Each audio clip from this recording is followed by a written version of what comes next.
Nos interesa generar esta instancia de discusión, de reflexión, de diálogo, de desacuerdos también, ya básicamente en un contexto país en donde la infancia aparece en todos lados, ¿ya?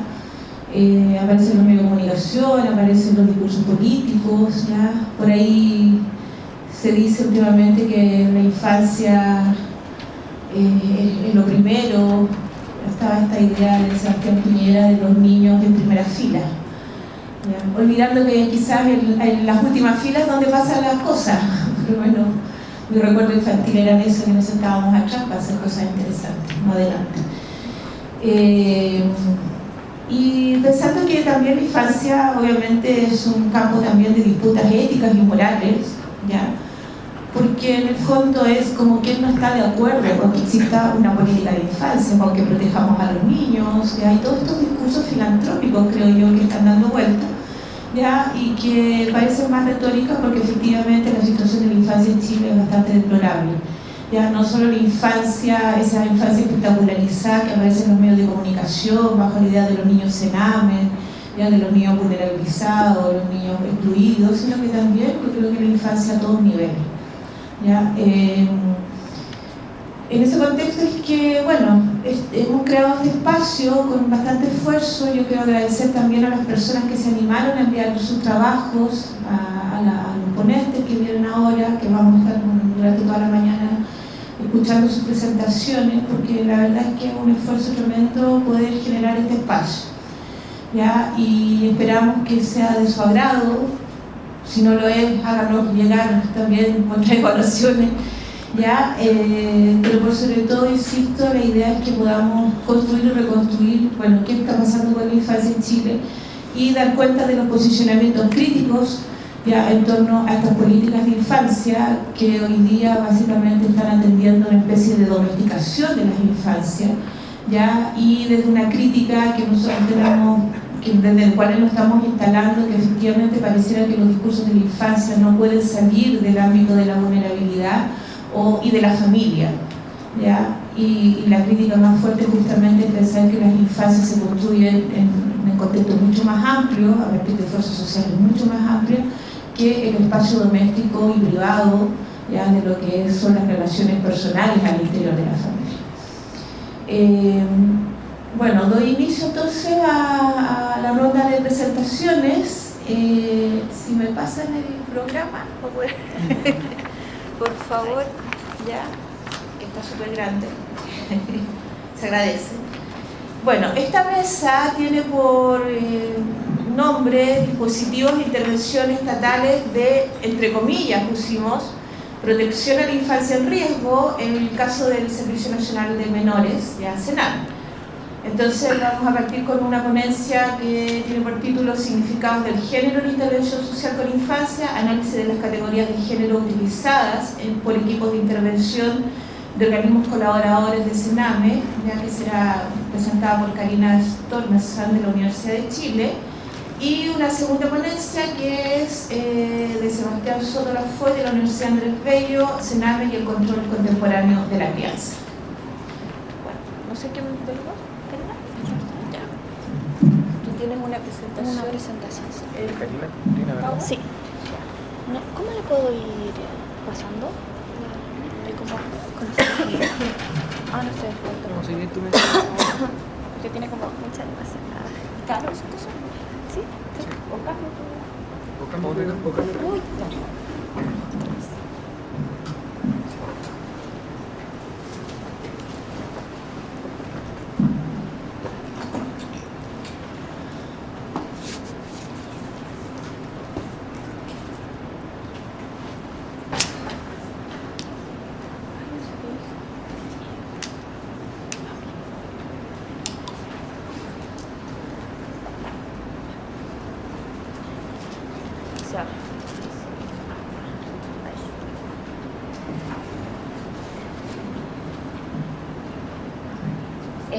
Hola, buenos días, yo soy Karina. Bueno, lo que vengo hoy día a mostrar en esta presentación son un poco los resultados de de la tesis que realicé para optar al título de Magíster en Estudios de Género. Por lo tanto, este es un trabajo que yo enfoqué situado en mirar el cruce entre infancia y género. Ese es como el contexto más amplio de esta presentación.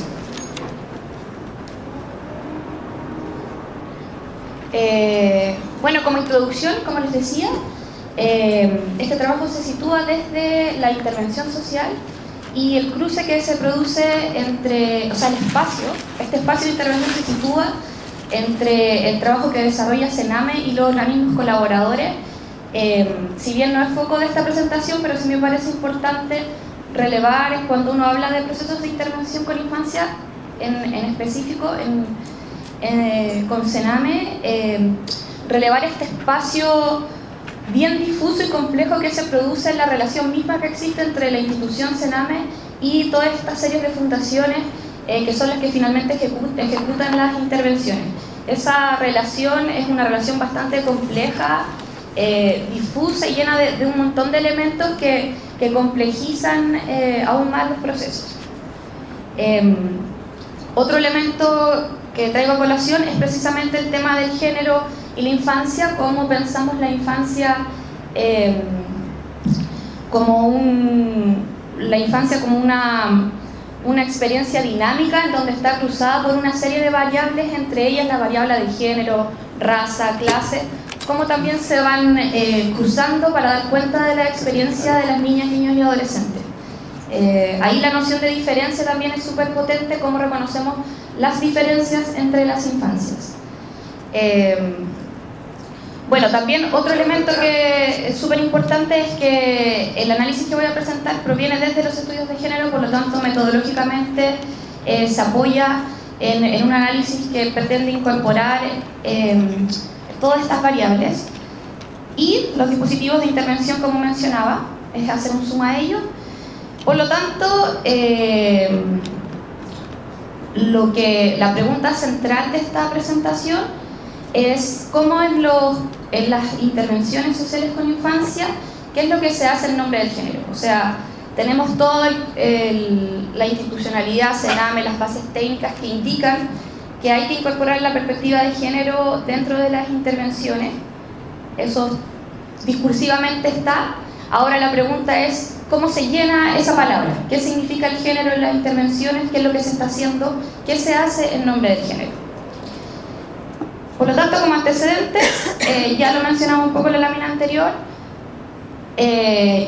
si queremos saber qué es lo que se hace en nombre del género, una buena forma de aproximarse es, y la apuesta que yo hice en este caso fue indagar en los significados que se le da al género en la intervención social. Para poder entenderlo hay que considerar ciertos antecedentes. Uno es la crisis institucional sabida, conocida en que se encuentra CENAME. Por algo también ya lo mencionabas al principio, como estamos conversando y mirando este tema porque hay poca claridad también sobre estos conceptos. Como les decía, el espacio de interfaz que se produce entre CENAME y la bajada, la relación con los organismos colaboradores, muchas veces una relación más bien mediada por una lógica económica. Los criterios economicistas priman más en las fundaciones. No es que primen más, pero es un elemento sumamente presente al momento de gestionar la intervención, en donde entonces el contenido de estas mismas puede verse más simplificado. En el fondo, las energías pueden estar puestas en otros criterios más que en el contenido mismo y en la disposición que se le entrega a invertir en estos temas. Otro elemento interesante son las bases técnicas, que en el fondo es como el marco normativo para las intervenciones sociales, y es un arma de doble filo porque si bien es un marco que permite dar base y situar y entregar herramientas para la intervención, al mismo tiempo pareciera ser a veces marcos demasiado rígidos que impiden la incorporación de nuevas perspectivas más innovadoras. Con género es bastante claro el ejemplo, porque si uno revisa las bases técnicas, yo estoy pensando principalmente en proyectos que tienen que ver con la línea de protección de derechos. Yo este estudio lo sitúo se me había olvidado mencionarlo, en la línea programática de PRM y PPF, que es Programas de Reparación de Maltrato y de Prevención Focalizada.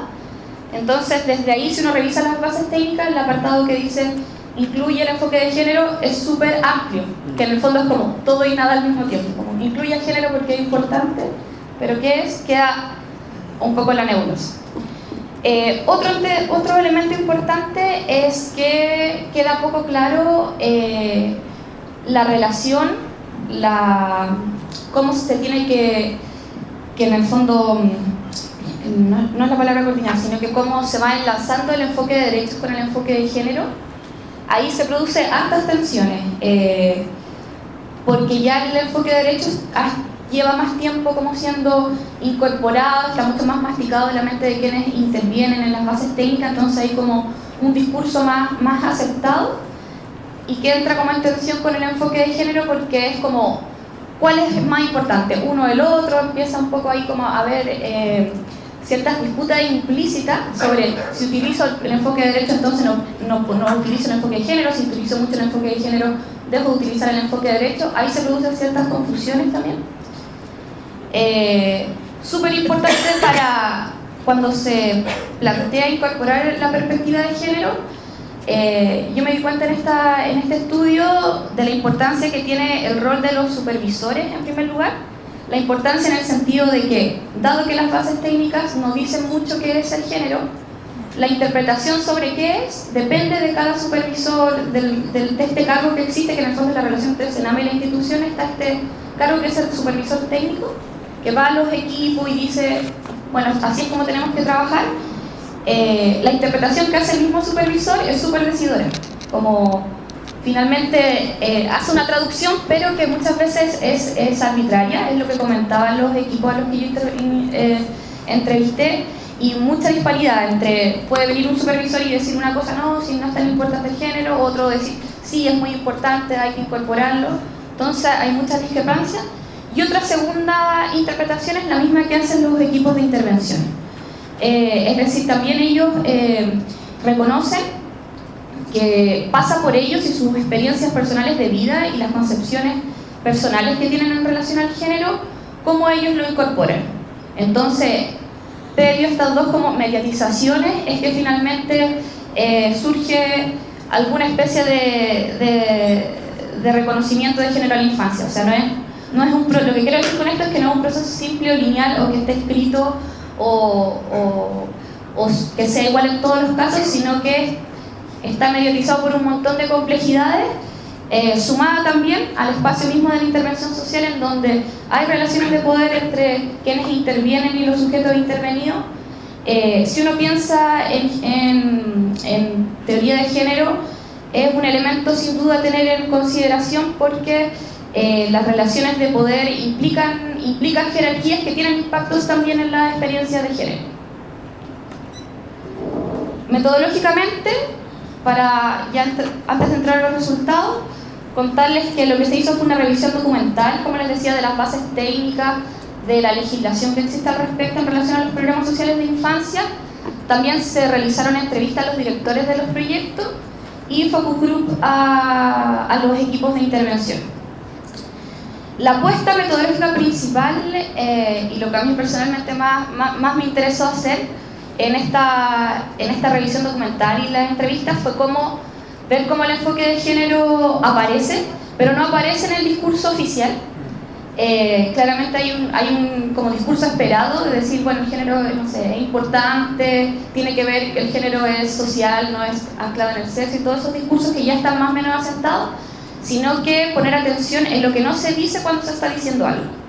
En algún momento yo me acuerdo haber leído un texto de Sonia Montesino que hablaba de esto, cómo el género se va colando desde los bordes, como hay que leer esas costuras entre medio que hay de los discursos, aquello que queda entre dicho y no dicho, poner atención en eso para poder entender qué estamos diciendo en nombre del género. Y por significados del género en la infancia, que es lo propiamente tal que vengo a mostrar, se entiende aquellas categorías con que se nombra a las niñas, niños y adolescentes y que dan cuenta del grado de reconocimiento de las experiencias de género. Finalmente es cómo se están nombrando, entendiendo que como se nombra a las personas, también en ese proceso también se van construyendo realidades, se van ejerciendo poderes, por lo tanto es relevante tenerlo en consideración. Bueno, como resultado, en primer lugar, decir que la infancia representa una construcción sociocultural, histórica y simbólica que varía en cada contexto, razón por la cual la infancia se entenderá como un concepto dinámico y heterogéneo, porque no existe solo una. Hablamos de las infancias, hablamos de sus diversas representaciones, considerando que existen multiplicidad de variables que influyen en la experiencia de ese niño y adolescente, debido a las diferencias de género, de nivel socioeconómico, de raza, como les decía. Y entonces, por lo tanto, si entendemos que la infancia la vamos a ver como un concepto dinámico, heterogéneo, son las infancias, esto también se va construyendo a partir de las categorías de género que se utilizan en las intervenciones sociales, entendiendo estas categorías como nociones abstractas que contienen significados sobre lo que es ser niño o niña o adolescente, y que en una determinada sociedad, y que finalmente funcionan como mediaciones en el espacio de intervención social. O sea, la categoría que se le pone a un niño va a decir sobre él, o va a estar en juego en los procesos de intervención, como la expectativa que tiene el proyecto sobre este niño o niña. Entonces, dentro de los significados, yo puedo encontrar 4 categorías de género que son las más utilizadas. En primer lugar, la categoría niños, pongo la O como en grande, porque es común a nivel discursivo y en los documentos que manejaban los proyectos, referirse a la infancia, a las niñas, niños y adolescentes, a todo el conjunto de personas con las que estaban interviniendo como niños. Si bien se entiende que hay como una aceptación cultural de que uno utiliza la palabra niños y se está refiriendo a niñas, niños y adolescentes, llama la atención cuando uno va indagando en por qué se habla de esta manera, en que finalmente hay una negación del género, de la categoría de género. Al parecer no es tan necesaria, porque el género sería algo neutro o mixto. O sea, cuando uno le pregunta a los proyectos, bueno, ¿y qué cosas haces tú en relación a género? Hay una parte que dice un poco más desde a la defensiva, como no, yo no utilizo categorías de género porque creo que el género es igual para todos, para los niños y las niñas. O hago una actividad que tiene perspectiva de género porque puede ser igual para niñas y niños. Trato de no marcar tanto la diferencia. Cuando uno indaga más en estos discursos, se da cuenta que lo que hay detrás, si bien es decir, no quiero marcar diferencias, no quiero discriminar, lo que se está haciendo finalmente es discriminar, porque no es reconocer el género en la infancia. Otra categoría, también niños, pero por otra razón, donde también se produce una negación del género, que tiene que ver con los estereotipos de género, donde se dice, no, yo utilizo la palabra niños y trato de no marcar tanto el género en los niños, porque si lo marco voy a estar como recalcando que las niñas son débiles y que los hombres son fuertes, o reproduciendo otra serie de estereotipos. Entonces, bajo ese argumento también se deja a un lado la perspectiva de género. Estas son 2 categorías que establecen mucha resistencia a la incorporación de la perspectiva, con argumentos como fundadamente, son discusiones que se dan dentro de los equipos en donde se plantean estos puntos y finalmente se llega a la conclusión de que no es tan relevante utilizarlo. Es súper relevante darse cuenta de estos aspectos, porque da cuenta de qué es lo que se está entendiendo por género.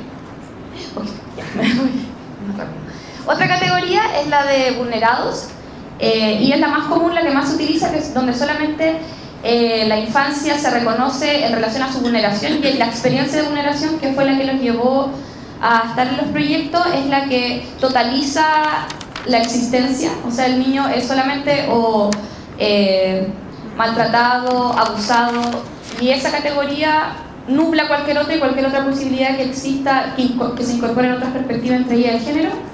Y la otra categoría es la que reconoce a niñas y niños, que sería el reconocimiento del género y la diferencia, que está presente también. El panorama no es tan malo, pero llama la atención que conviven, o al menos yo pude identificar estas 4 categorías conviviendo en los espacios de intervención. Todas estas categorías provienen de los discursos que hacen los adultos, o sea, desde una posición unilateral también, y desde una hegemonía adultocéntrica. Como les decía, las 3 primeras categorías reproducen categorías binarias, por lo tanto se reproducen desigualdades, se van produciendo encabalgamientos, que es un concepto que utiliza Celia Morós, en donde dice que si uno parte hablando de binarios desiguales, de pares binarios desiguales, uno los empieza a reproducir en todas las acciones que realiza. También se dejan intactas las estructuras de desigualdad de género con estas categorías cuando no se reconoce el género y no se reconoce la violencia estructural que está a la base de las experiencias de vulneración de infancia.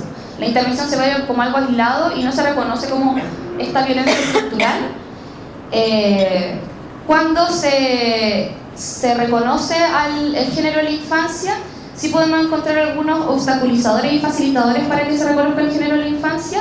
Como obstaculizadores, como les decía al principio, hay confusiones entre el enfoque de derecho y género. Se suele entender de que si se utiliza un enfoque se deja de utilizar el otro. Falta entender de que estos dos enfoques tienen que estar en armonía y de la mano. Y lo mismo ocurre con el enfoque de derechos de infancia, de derechos de niña y niño, y los derechos de la mujer. Cuando se habla de enfoque de género, también los programas tienden a pensar solo, no en el género de la infancia, sino que les es más fácil pensar en trabajar con mujeres. Y también cuando trabajan con mujeres sienten que están dejando de trabajar con los niños, entonces dicen, no, pero es que este es un programa de infancia, entonces no estoy para trabajar con mujeres, entonces mejor no trabajo con género. Como también se producen esas discrepancias. Como facilitadores para el incorporar el género está la herramienta de la contextualización de la intervención, que es parte de los procesos de intervención. Entre más uno contextualiza y sitúa la realidad, es más fácil reconocer el género como está presente ahí, y también la horizontalidad de las relaciones de la intervención. Eso facilita bastante también para reconocer el género en la intervención. Bueno, ¿cuál es la importancia, para ir cerrando, de desarrollar intervenciones con perspectiva de género? Reconocer el género en la infancia permite encontrar ciertos puntos de fuga para pensar nuevos lugares de la infancia. O sea, hay toda una dimensión que no estamos mirando mucho, y el mirarla permitiría también pensar en otras herramientas de intervención. Pensar a la infancia también desde sus particularidades, haciendo intervenciones más precisas, más directas, más que desde universalidades y categorías que homogeneizan finalmente. Como una propuesta para transversalizar el género en la infancia,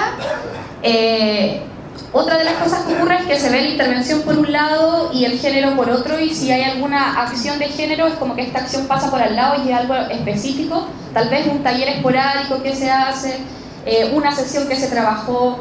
Siempre son como dos carriles, yo me lo imagino en mi mente como dos carriles que van separados. La apuesta es cómo avanzamos, que estos carriles se vayan juntando y que finalmente el género esté introyectado en la infancia misma, que no sea algo que se viene a adherir, sino que esté precisamente transversalizado. Eso. Muchas gracias.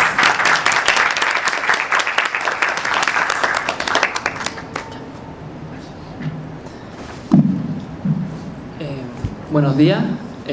Bueno, agradecer la instancia tan necesaria de juntarnos a pensar y a reflexionar de manera colectiva sobre estos temas que nos afectan. Bueno, mi tema se titula Sename y el control contemporáneo de la crianza, reflexiones teóricas y políticas sobre las lógicas de intervención en el ámbito de las competencias parentales. Bueno, yo no les traje una presentación, solamente un texto. Bueno, la presente ponencia nace desde mi experiencia laboral como psicólogo en un organismo colaborador del Sename, en un programa de prevención focalizado, PPF, en la región del Maule, durante el año pasado. A partir de dicha experiencia, abordaré algunas reflexiones e interrogantes sobre las lógicas y prácticas institucionales de intervención en el ámbito de las llamadas competencias parentales, ¿ya? Cabe mencionar que en esta exposición no voy a ahondar en la etiología jurídica o conceptual de esta noción de competencia, de habilidad parental. Para quienes se les interesa, les recomiendo el texto de Matías Marchand, un texto que se llama Inhabilidad parental, que aborda esta temática, ¿ya? Bueno, para que nos enmarquemos a grandes rasgos, ¿en qué consiste un PPF? Es un programa de mediana complejidad que brinda atención psicosocial a niños, niñas y adolescentes que han sido vulnerados en sus derechos en el ámbito familiar. Las vulneraciones de derechos corresponden a testigos de violencia intrafamiliar, maltrato físico, maltrato psicológico y negligencia, ¿ya? El trabajo con los adultos, sobre todo de los psicólogos, apunta al fortalecimiento de las competencias parentales que favorezcan la restitución de los derechos vulnerados de los niños, niñas y adolescentes. Para llevar a cabo esta tarea se realizan una serie de evaluaciones, ¿ya? A partir de instrumentos estandarizados, encuestas, etc. Son muchas, de estas denominadas competencias y habilidades parentales. Según el manual de la escala de parentalidad positiva L2P, quienes han trabajado en Sename lo deben conocer, es un instrumento estandarizador que evalúa las competencias parentales y que tenía que utilizar en el PPF, y define las competencias como, cito, la adquisición demostrada y posterior desarrollo de conocimiento y capacidades para conducir el comportamiento parental propio a través de diversas situaciones de la vida familiar y la crianza, y en las distintas dimensiones física, cognitiva, comunicativa, socioemocional del desarrollo del niño o la niña, con la finalidad última de generar su bienestar y el ejercicio pleno de su derecho humano. ¿Ya? Ese es como el marco conceptual que tiene los PPF, ¿ya? Bueno, Francisco Aleste, en su texto llamado Psicoanálisis y dificultades parentales, plantea que los saberes psicontemporáneos, como la psicología, la psiquiatría, la psicopedagogía, y yo, lo personal, agregaría a este último tiempo la neurociencia, se han apropiado durante el presente siglo, final del siglo XX, presente siglo, de la transmisión de los saberes y las prácticas en torno a la crianza en el contexto familiar, ¿ya? Tiempo atrás, según el autor, las dificultades de la crianza se abordaban principalmente a través del intercambio verbal, ¿ya? Apelando a la experiencia de otro miembro de la familia, generalmente alguien de mayor experiencia como la madre o la abuela, es decir, un padre o una madre que tienen un primer hijo. En esa época recurrían a sus padres, a su abuelo, a otros padres, a otras madres, a sus padres en el fondo, para abordar estas temáticas de dificultades de la crianza que son inherentes a la crianza misma, ¿cierto? Ahora bien, en la actualidad, progresivamente, ese saber se ha ido desplazando, quedando de lado de las tecnologías de crianza, amparadas en teorías psicológicas como la teoría del apego, la parentalidad positiva, la crianza respetuosa, lo que utilizan los organismos gubernamentales como Sename, Chile Crece Contigo, etc. Acorde al autor, esto último también se puede traducir en cuanto al lugar del saber, en términos de un desplazamiento, y cito, del otro familiar al otro de la ciencia y al conocimiento, la puericultura que hace uso de la psicología y la medicina como norma. Cierro cita. El saber, entonces, ahora lo poseen estos discursos que se adjudican una verdad absoluta y monopólica de un ejercicio ideal de la crianza. Recalco lo ideal porque si uno ve los textos, las evaluaciones, realmente apunta a un ejercicio ideal de la crianza que en realidad no existe. Y esto queda plasmado en el texto, libro, manual, escala de evaluación, etc. ¿Ya? Y que es utilizado muchas veces, a mi parecer, como una suerte de Biblia, o sea, como una verdad absoluta incuestionable. Entonces, si antes había una valoración del ejercicio del habla y por tanto de la palabra, esto ha ido declinando y trasladándose hacia la palabra escrita, o dicho de otro modo, de la conversación cotidiana a la lectura, los libros de ayuda, las revistas, etc., ¿verdad? Entonces el saber en la actualidad ya no lo poseen los padres, la madre o los adultos responsables. De lo contrario, en los programas de Sename son posicionados, y a partir de esto es lo que pude visualizar a partir de mi experiencia, como objetos de reeducación por parte de quien sí sabe, que es la figura del experto, y que los programas de la red Sename generalmente quienes encarnan estas figuras son los psicólogos y los trabajadores sociales, ¿ya? Bueno, entonces mi función principal como psicólogo dentro del PPF consistía en, a través de una serie de herramientas y estrategias de intervención, principalmente, y utilizan estas palabras, habilitar y educar a los padres, madres y o adultos responsables de la crianza de sus hijos e hijas. Entonces, esta función que podríamos denominar de carácter psicoeducativa, porque ahí en realidad no se hace psicoterapia, en realidad es más bien una intervención de esta línea, de la línea psicoeducativa. Si la pensamos como una relación de poder, no es practicada como una mera actividad inocente, ¿verdad?, ajena a la posición simbólica y política del evaluador experto. Dicha posición, siguiendo a Michel Foucault, es de saber y de poder, ¿verdad? Entonces, lo cual implica necesariamente que el situar a los evaluados, es decir, al adulto responsable, en un lugar de subordinación, en la cual el experto posee una verdad única e irrefutable sobre el cómo, y esto es importante, el cómo deberían criar a sus hijos e hijas.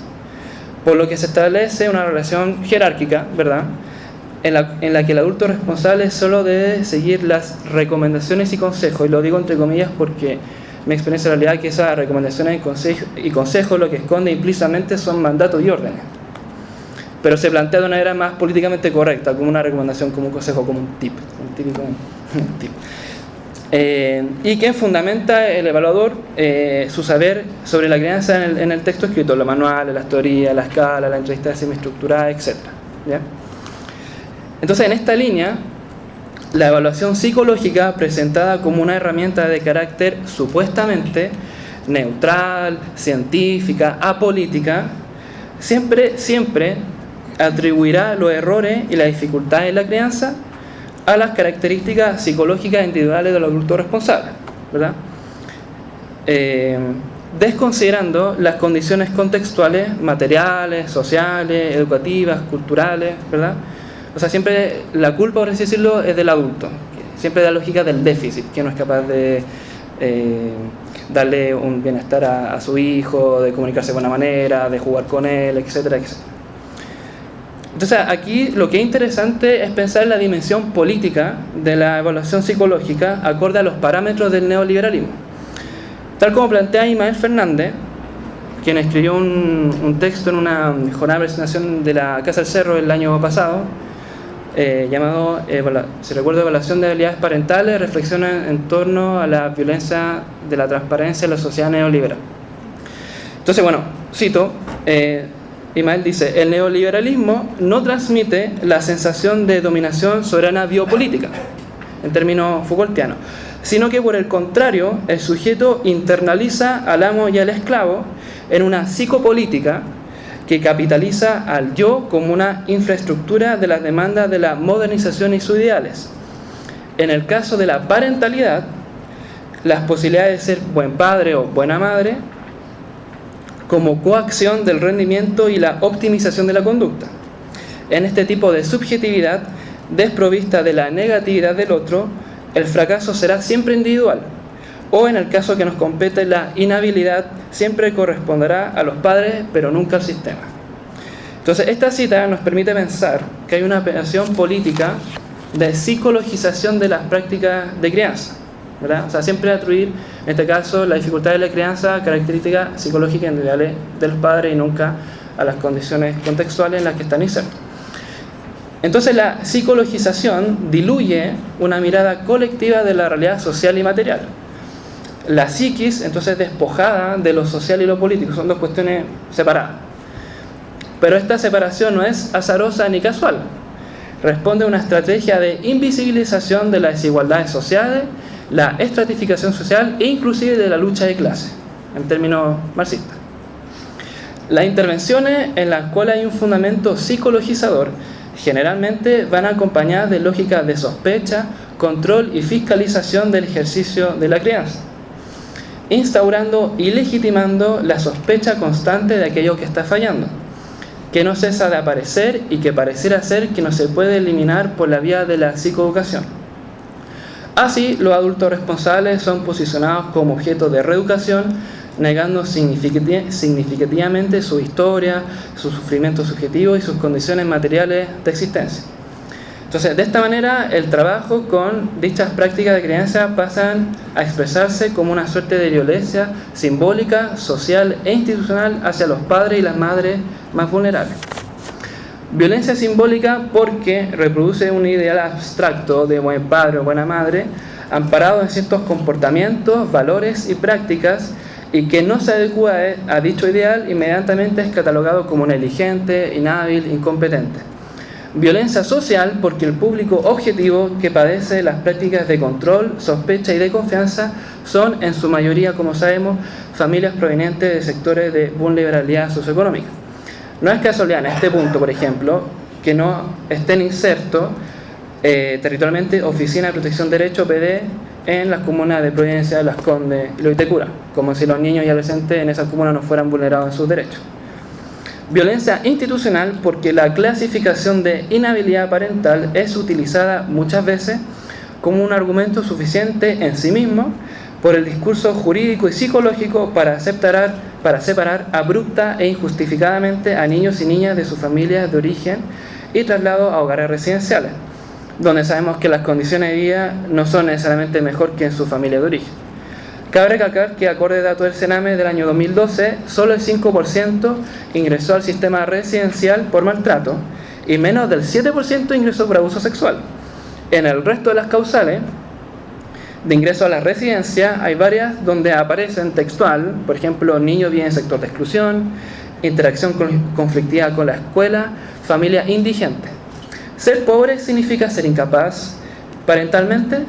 Es una pregunta que se hace Camilo Morales de la Casa del Cerro en una columna que escribió sobre el sistema de residencia.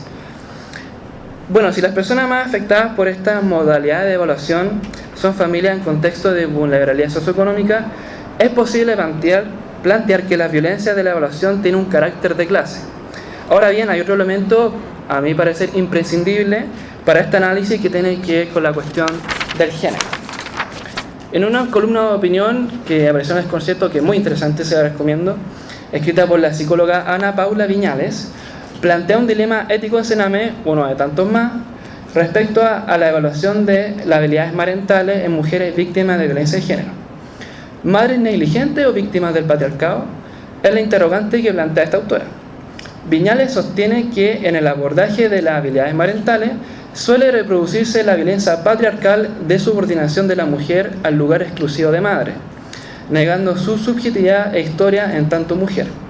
Así, la retórica de habilitar a esa madre desde la idoneidad del ejercicio de la crianza recae en discursos morales, normativos y punitivos sobre qué es lo que configuraría una madre hábil capaz.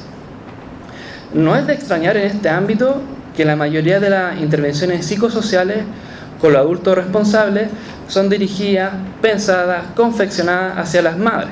Quienes han trabajado en Sename creo que han sido testigos de eso.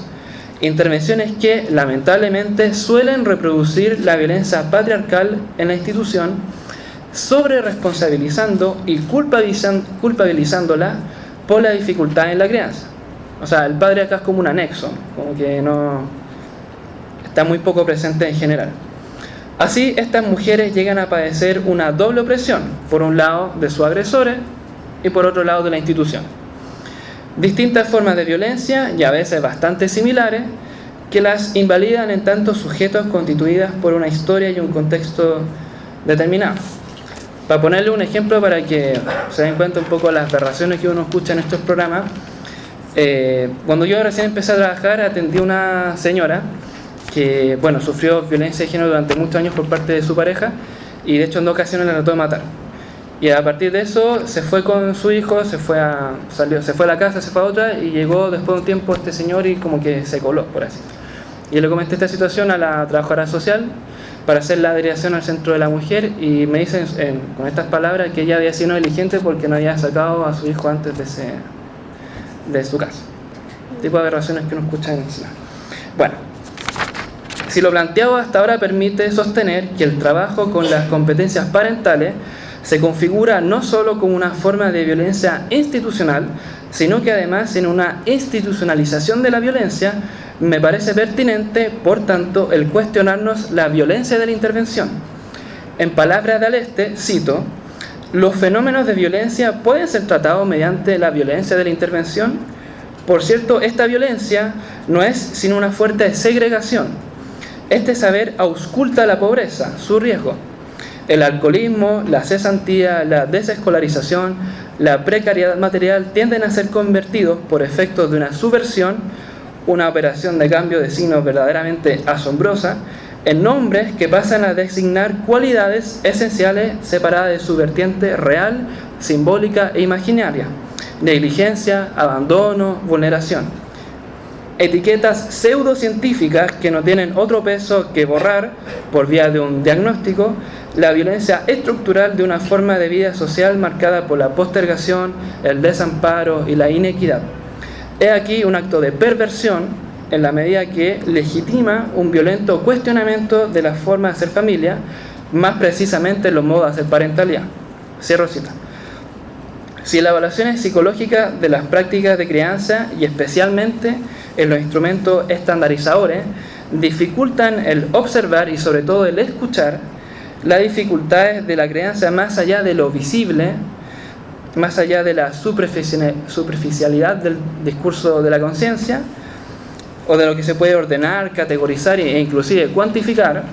O sea, en el PPF se cuantifica el tipo de apego que tiene con los padres, con su hijo. Me pregunto, ¿qué efectos significativos tienen los procesos psicoeducativos y de transmisión de habilidades parentales en la relación adulto-niño? ¿Hay un proceso de acompañamiento a los tiempos y dificultades de la crianza, siendo esto último inherente al ejercicio de la crianza misma? ¿Qué posibilidades terapéuticas ofrecen el educar, categorizar y desconfiar de las prácticas de crianza de los adultos responsables? Reflexionando desde esta interrogante, me parece pertinente el pensar qué lugar y qué valor se le otorga a la historia y a la memoria de las figuras parentales significativas en los dispositivos de intervención del CENAME. Los modelos actuales de intervención de las funciones parentales o marentales olvidan algo central. La crianza, más que un estilo, como saben, en CENAME se clasifica la crianza en 4 estilos: democrático, permisivo, autoritario y negligente. Bueno, más que un estilo, a mi parecer, responde a nuestra historia. Y cuando se clasifica y estructura una forma de relación en base a consignas bien superficiales, dicho sea de paso, que no van más allá de lo visible, es decir, de lo conductual, reduciendo el vínculo padre-hijo a un rótulo, a una etiqueta homogenizadora que invisibiliza aquellos aspectos esenciales de una relación humana. ¿No será que cuando un adulto maltrata a su hijo o a su hija, una intervención más significativa y más decente, por cierto, que simplemente decirle lo que tiene o no tiene que hacer, será generar un trabajo que permita a ese adulto reelaborar y resignificar aquellos aspectos dolorosos de su vida anímica ligados a su propia historia y a su propia infancia y a su propia crianza? Pensar la crianza sin la historia y la memoria es ubicarla en el presente borrando el pasado, cuando todo presente remite necesariamente a un pasado. Borrar el pasado implica desconocer aquello esencial que nos constituye como sujeto. Concebir a los padres, las madres y los adultos responsables como sujetos sin historia es olvidar que en algún momento de sus vidas también fueron niños y niñas. Muchas gracias.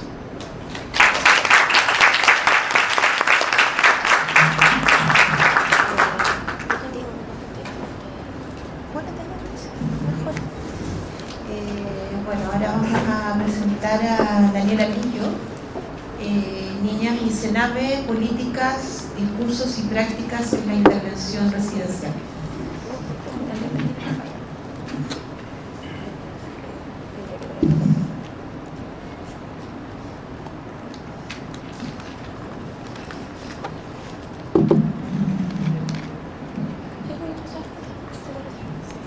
Bien, voy a empezar para que mientras se busca mi PPT en el correo.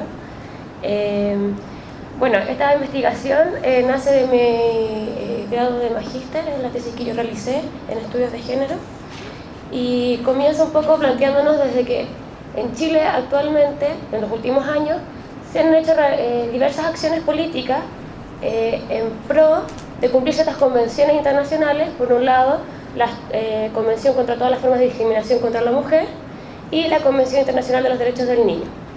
Entonces, si bien ambas iniciativas han dado como resultado diversas acciones en pro de la justicia, estas han sido enmarcadas en conceptualizaciones bastante generales, es decir, la Convención de los Derechos del Niño es para los niños. Y nos olvidamos, como decía por ejemplo la primera expositora, la Karina, que hay una diversidad de niños y niñas que no siempre están abarcadas en estas generalidades políticas.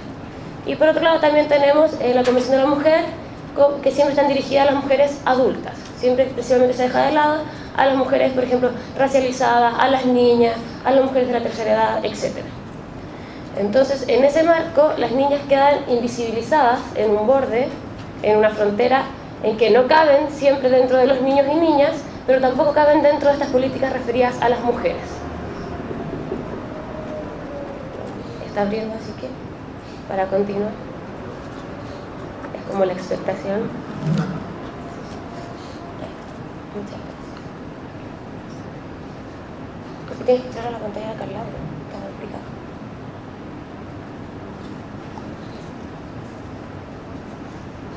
Igual quieres subir ahí, se va a poner aquí. Ahí está, perfecto. Ya, gracias. Entonces, aquí es que me interesa desde esta invisibilización, esta frontera donde yo la ubiqué, son las niñas que están interseccionadas, como mínimo, porque podremos hablar de otras múltiples intersecciones, por el patriarcado y por el adultocentrismo. Esta interseccionalidad que las ubica en esta frontera las posiciona en un lugar de subalternidad distinta, y yo diría que en un mayor grado de la que tienen las mujeres y los niños. Y la subalternidad siempre tiene como reflejo, como consecuencia, una representación. Es decir, la niña no es capaz de tener un acceso directo al discurso, siempre es representada por otros. Y como estamos viendo, estos otros siempre los meten o los cuelan en estos grandes grupos que son las mujeres y los niños. Por lo cual se podría como pensar, que es el proceso que yo hice, que no existen.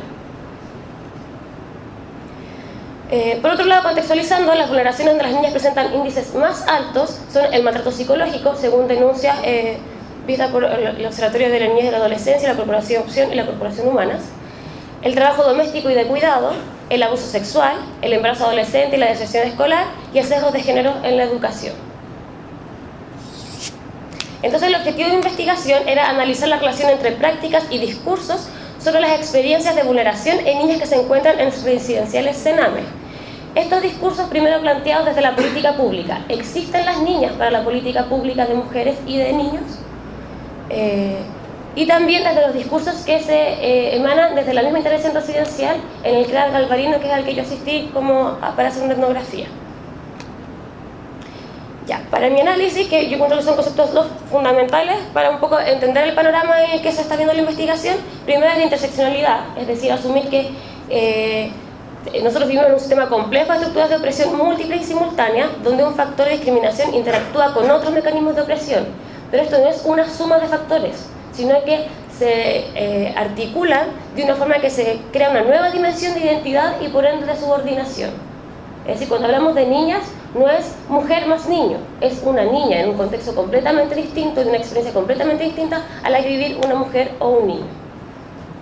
Y por otro lado, el concepto de justicia, por esas dos autoras. La que me interesa principalmente de Nancy es que ella dimensiona que existe el eje de la redistribución, que es la dimensión económica, cómo vivimos injusticias o justicia en función de un eje económico, y el eje de reconocimiento.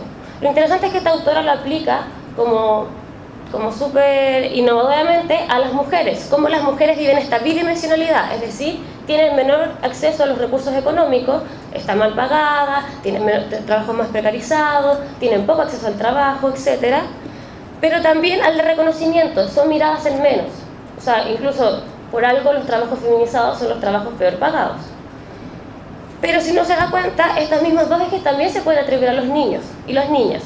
Los niños no tienen acceso al trabajo, no tienen acceso a bienes materiales. Por ejemplo, si un niño tiene una herencia, la tiene al cuidado de los padres hasta que él pueda ser un adulto, porque obviamente los niños y niñas no pueden manejar dinero. Y además, cuando trabajan son aún más precarizados que las mujeres. Y por otro, el eje de reconocimiento, que es todo este poder adultocéntrico que descalifica a los niños y a las niñas como seres no pensantes, seres que están en formación, que no tienen cosas definidas, etc. Y por último, el de Amartya Sen, que ella se ubica en el concepto de justicia, primero con dos cosas claves. Primero, que es la capacidad de bienestar. Cómo el Estado o la vida me da medios que yo pueda transformar en mi propia libertad. O sea, bienes que me permiten ocuparlos como medios para mi libertad. y ella hace énfasis en que los medios para cada uno de nosotros son distintos.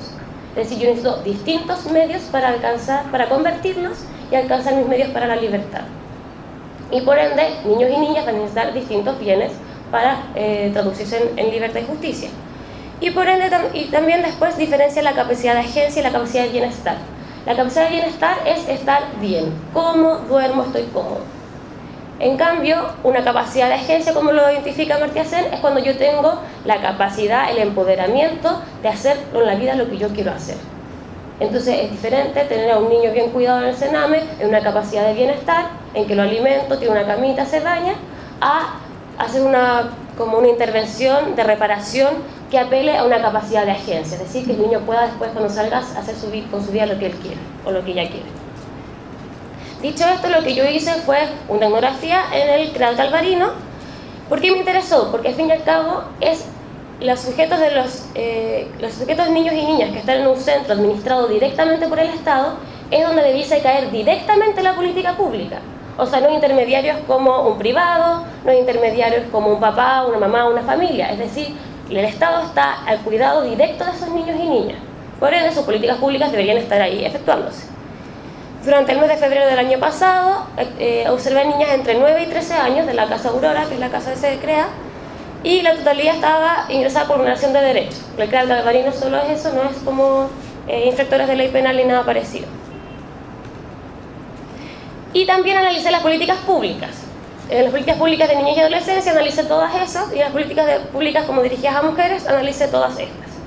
Y al fin y al cabo empecé a seguir la pista de dónde podían estar mencionadas las niñas por acá o por allá. Entonces, mis resultados fueron, en cuanto a la representación en las políticas de niñez y adolescencia, primero que las niñas son sujetos ausentes y generalizados, no existen. Que es muy bien, como ya había mencionado Karina, que este enfoque de género en verdad está puesto ahí para cumplir con convenciones internacionales, pero no tiene un efecto real, no tiene una significancia ni una dirección para la intervención. Es decir, sí, existe este enfoque de género, vea usted con su voluntad particular cómo lo lleva a cabo. Y por ende, entonces, el enfoque de género, que era una oportunidad para que la niña fuese visibilizada, no existe ahí. Las niñas siempre son sujetos vulnerados naturalizados, es decir, pasamos por alto muchas vulneraciones que viven, pero que no están contempladas en estas políticas. Entonces, ¿cómo estamos protegiendo a las niñas si en las políticas no están contemplando vulneraciones que sabemos que existen? O sea, por ejemplo, en el contexto de situación infantil que aborda la encuesta de trabajo en niños y adolescentes, no está contemplada en las políticas públicas ni adolescentes, cuando al fin y al cabo ahí se está traduciendo que existe un alto índice de niñas que trabajan en una situación precarizada. Y también, por ejemplo, que en la escala de Sename, de vulneración, que se divide siempre en leve, mediana y alta, y que se definen como las vulneraciones que se van a entender como leve, mediana y alta, no está considerada el trabajo doméstico ni el cuidado de otros. Es decir, es tan normal que las niñas cuiden a los niños y que hagan el aseo, que no las voy a calificar ni como vulneración leve, ni mediana y alta, porque no importa, porque siempre ha pasado. Entonces no se visualiza dentro de la política pública como una vulneración. Y también que las niñas como sujeto de atención solo en función de otros factores de precarización. O sea, la niña solo cuando aparecía eran dos situaciones: cuando es madre, por ende ya no es niña, es madre, y cuando está en situación de discapacidad. O sea, la niña como tal no es visualizada como un sujeto de vulneración, sino que siempre en función de ser madre, está en situación de discapacidad. Por otro lado, la representación en las políticas de la mujer se ve algo similar a la primera parte. Las niñas como sujeto ausente y generalizado tampoco existen, solo existen las mujeres adultas. ¿Y eso en qué se ve? Bueno, ya en un uso del lenguaje, pero también en las cifras en las que se basan las políticas públicas, así como debido a que hay no sé cuánto porcentaje de mujeres que trabajan en lugares precarizados, en ese porcentaje no están consideradas cifras de niños y niñas. No existen, solo consideramos a las mujeres que trabajan y nadie se da cuenta que las niñas trabajan mucho. O sea, no están contempladas en esos índices. También por otro lado tenemos las niñas como madres o posibles embarazadas. Y aquí lo que se veía un poco en las políticas de niñez ya es en una situación extrema.